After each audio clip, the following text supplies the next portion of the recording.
Just days after the Syrian regime seized northern parts of eastern Aleppo, activists now say regime forces are advancing on the southern pockets as well. They've reportedly captured large parts of the strategic neighborhood of Sheikh Said from the rebels. It follows a Security Council meeting on Wednesday, where senior UN envoy Stephen O'Brien warned that the city of Aleppo could become one giant graveyard if nothing is done to protect civilians. 45 people were killed by regime airstrikes in Aleppo on Wednesday while trying to flee besieged areas of the city. More than 50,000 civilians have escaped the area in the last 5 days. Correspondent Mimi Chiahemen has more from New York.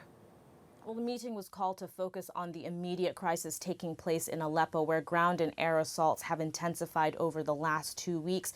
And now we heard from the Syrian ambassador to the UN, Bashar Jafari, who defended his country's right to sovereignty and said that the UN humanitarian staff have not been coordinating with the Syrian government when it comes to their resolutions.